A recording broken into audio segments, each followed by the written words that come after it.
Bharatiya Janata party के सभी पदाधिकारीगण भारी संख्या में शिव विधानसभा क्षेत्र में उपस्थित इस क्षेत्र के सभी भाइयों बहनों, यहां की इष्ट देवी जगत जननी मां भगवती के श्री चरणों में नमन करते हुए नाथ संप्रदाय के बहुत सिद्ध योगी बाबा गरीबनाथ जी को मैं नमन करता हूं। आप सबका मैं अभिनंदन करता हूं कि आप जनता जनार्दन के कारण आज यहां पर स्वरूप सिंह खारा जी के समर्थन में बाबा गरीबनाथ जी के द्वारा स्थापित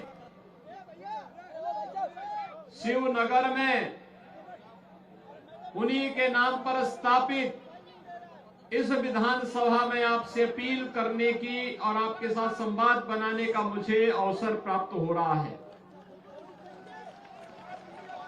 भाइयों बहनों, हम सब जानते हैं वर्तमान में विधानसभा के चुनाव चल रहे हैं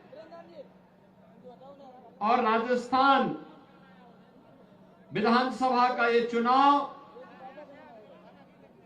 हम सब के लिए अत्यंत महत्वपूर्ण चुनाव है। महत्वपूर्ण चुनाव इस दृष्टि से है क्योंकि जब पूरा देश विकास की नई नई बुलंदियों को छूता हुआ दिखाई दे रहा है, उन स्थितियों में हमारा ये राजस्थान, जिसकी भक्ति ने देश की शक्ति का काम किया, जो दुश्मन का दांत हमेशा खट्टा करता रहा है, हमारा ये राजस्थान इसमें पीछे क्यों रहेगा? उसको भी तो विकास का लाभ मिलना चाहिए और उस दृष्टि से विकास की योजनाओं का लाभ आवश्यक है। विकास की सोच वाली सरकार भी आए, ऐसे जनप्रतिनिधि भी जाए। और भाइयों बहनों, आज राजस्थान पिछले 5 वर्ष से इस कमी को महसूस कर रहा है। भाइयों बहनों, जब पूरा देश विकास की नई ऊंचाइयों को प्राप्त कर रहा हो, आज आप देख रहे होंगे विकास की नई नई योजनाएं बन रही देश के अंदर, बड़े बड़े प्रोजेक्ट बन रहे हैं। एक तरफ विकसित होने की ओर अग्रसर भारत, दूसरी तरफ दुनिया की ओर, दुनिया के अंदर सम्मान बढ़ाता हुआ भारत। जब दुनिया में प्रधानमंत्री मोदी जी का सम्मान होता है तो इस सम्मान भारत के 142 करोड़ लोगों का सम्मान होता है। जब प्रधानमंत्री मोदी जी को दुनिया सम्मान देती है, ये सम्मान भारत के 142 करोड़ लोगों का स्वतः सम्मान हो जाता है। भाइयों बहनों, देश के विश्वास को बहाल करने के लिए, भारत की आन मान और शान की रक्षा करने के लिए प्रधानमंत्री मोदी जी ने पूरी ताकत लगाई, पूरे देश को एकजुट करके भारत के विकास के लिए उनका आह्वान किया। तो पहली बार शासन की योजना का लाभ भी गांव के लिए, गरीब के लिए, किसान के लिए, नौजवान के लिए, महिलाओं के लिए मिलते हुए मोदी जी ने कहा, आप देख सकते हैं एक तरफ कांग्रेस कहती है, कांग्रेस के नेता कहते हैं कि देश के संसाधनों पर अधिकार मुसलमानों का है, और मोदी जी कहते हैं नहीं नहीं, देश के संसाधनों पर पहला अधिकार गरीब का है, किसान का है, नौजवान का है, महिलाओं का है। वे तुष्टीकरण की राजनीति करते हैं। प्रधानमंत्री मोदी जी सबका साथ और सबके विकास की बात करते हैं। कांग्रेस समस्या देती है, मोदी जी के नेतृत्व में नया भारत समाधान निकालता है।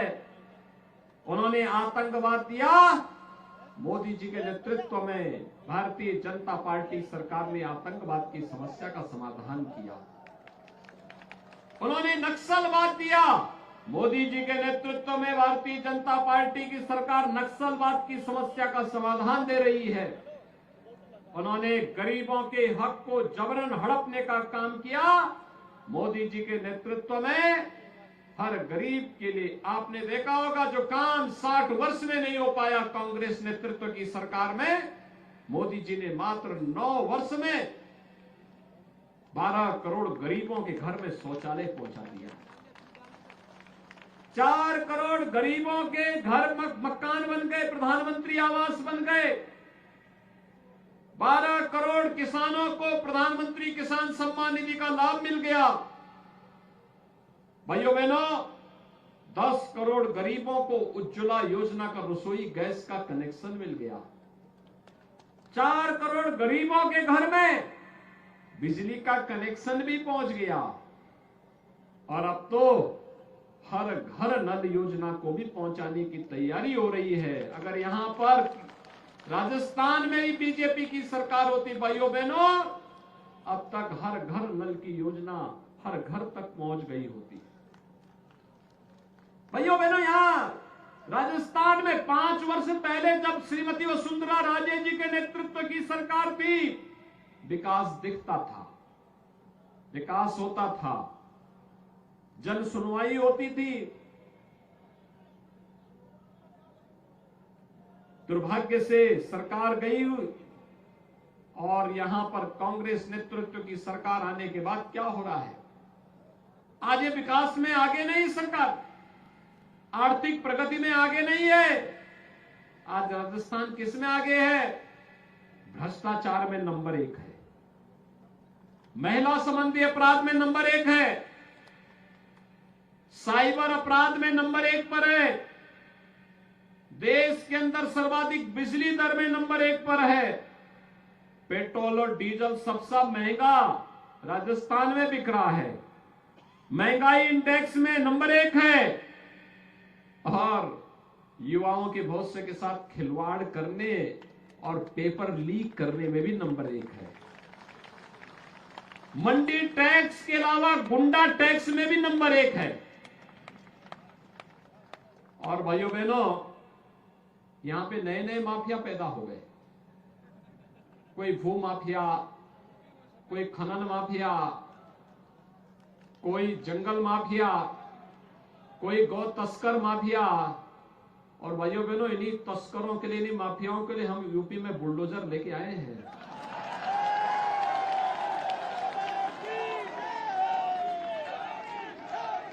और इसलिए भाइयों बहनों, आज मैं आपके पास आया हूं आपसे कहने के लिए, ये सरकार विकास भी नहीं करा सकती, ये सरकार गरीबों का कल्याण भी नहीं कर सकती, ये सरकार यहां पे उपद्रवियों पर और कर्फ्यू पर भी कंट्रोल नहीं कर सकती है। देखो, यूपी में पिछले 6.5 वर्ष से बीजेपी की सरकार है, और जिस उत्तर प्रदेश में उससे पहले हर दूसरे दिन दंगा होता था, 6.5 वर्ष में एक भी दंगा नहीं हुआ है। आज यूपी में दंगा नहीं होता है। आपने देखा होगा यहां कन्हैयालाल तेली की हत्या कर दी गई थी, कैसे निर्मम बर्बर हत्या हुई थी, बेटियों के साथ किस प्रकार का व्यवहार हो रहा है, कैसे हो रहा है। और कांग्रेस के नेता बहुत सारे मामलों में स्वयं संलिप्त पाए जाते हैं। इसलिए भाइयों बहनों, अगर इन सब घटनाओं से मुक्ति चाहिए, पर्व और त्योहार शांतिपूर्ण तरीके से मनाए जा सके, सरकार तुष्टीकरण की नीति पर न चल करके हर गरीब के लिए, हर किसान के लिए, हर नौजवान के लिए, हर महिला के लिए पूरे मजबूती के साथ उनके हितों के लिए कार्य करने वाली हो सके, और साथ साथ आपकी आस्था का सम्मान करने वाली भी हो सके। आप मुझे एक बात बताइए, कांग्रेस 60 वर्ष तक थी, अयोध्या में राम मंदिर का समाधान इन्होंने किया क्या? कर भी नहीं सकते। ये तो कांग्रेस तो अपने आप में समस्या है भाइयों बहनों, ये समस्या है। देश की समस्या का नाम कांग्रेस है, और अगर देश की समस्या का समाधान करना चाहते हैं तो कांग्रेस को हटा दीजिए, समाप्त कर दीजिए। भाइयों बहनों, देश समाधान समस्याओं से मुक्त हो जाएगा। मैंने पहले भी कहा, जब तक कांग्रेस थी तो ये समस्या का समाधान तो नहीं करते थे, लेकिन हमारी आस्था के साथ खिलवाड़ करते थे। बोलते थे राम और कृष्ण तो हुए ही नहीं। अब बताओ, हम यहां पे संबोधन में राम राम सा कहते हैं। हमारे पूर्वजों ने हमें यही सिखाया है, जब मिलेंगे तो राम राम बोलेंगे, जब घर में कोई पवित्र कार्यक्रम होगा तो अखंड रामायण का पाठ बिठाएंगे, और जब अंतिम यात्रा होगी तो भी राम नाम सत्य है कहकर के ही यात्रा निकलेगी। राम के साथ जिस हिंदुस्तान के नागरिक का ये संबंध हो, उस हिंदुस्तानी से कहते हैं कि राम हुए ही नहीं।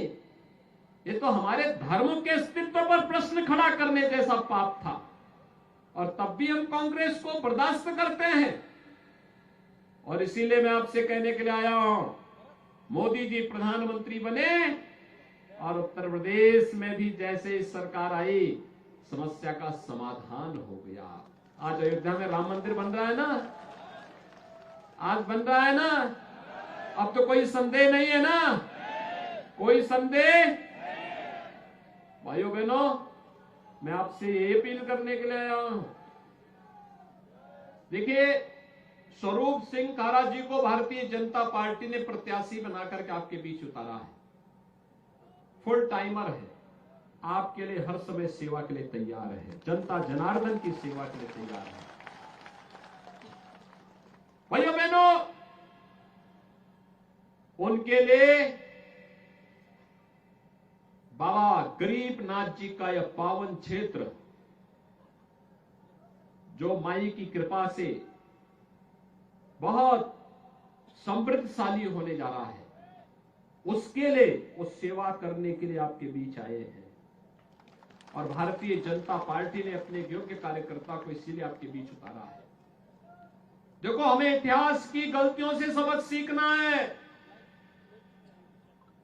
कोई दूसरा कन्हैया लाल तेली न बनने पाए, इसके लिए आवश्यक है कि अब हम लोग, जो लोग ऐसे उपद्रवियों को प्रश्रय देते हैं, उनको अपने वोट से सबक सिखाने का काम करेंगे।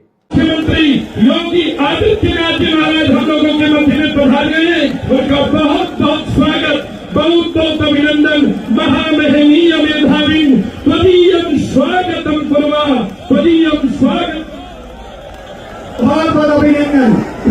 मैं आग्रह कर रहा हूं हमारे यहाँ के लोकप्रिय प्रत्याशी स्वरूप सिंह जी खारा से, हमारे यहाँ के माला पहना करके इस किया जाए। मैं आग्रह कर रहा हूँ माननीय जिलाध्यक्ष जी प्रीति पालीवाल साल उठा करके स्वागत करें, और महंत परशुराम गिरी जी और प्रवीणपुरी जी अभी चक्र भेंट करके अभिनंदन करेंगे। मैं स्वागत की कड़ी में हमारे यहाँ के जनप्रिय प्रत्याशी भाई स्वरूप सिंह जी खारा।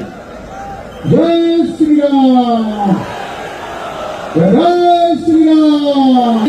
जिंदाबाद, योगी जी जिंदाबाद, भाजपा जिंदाबाद, नरेंद्र मोदी जिंदाबाद। उत्तर प्रदेश की पावन धरा से यशस्वी मुख्यमंत्री परम श्रद्धांजलि पर जोरदार तालियों से एक बार स्वागत करें। उगते सूर्य की जगमग किरण हमारे लिए वंदनीय है, अभिनंदनीय है। हम सबको यहाँ अपने पधार करके हम सबको आलोकित किया अपनी तपस्या, साधना और कर्म से यूपी सैनिक सहित समूचे भारत को आलोकित किया है। आपका बहुत बहुत अभिनंदन, बहुत बहुत स्वागत।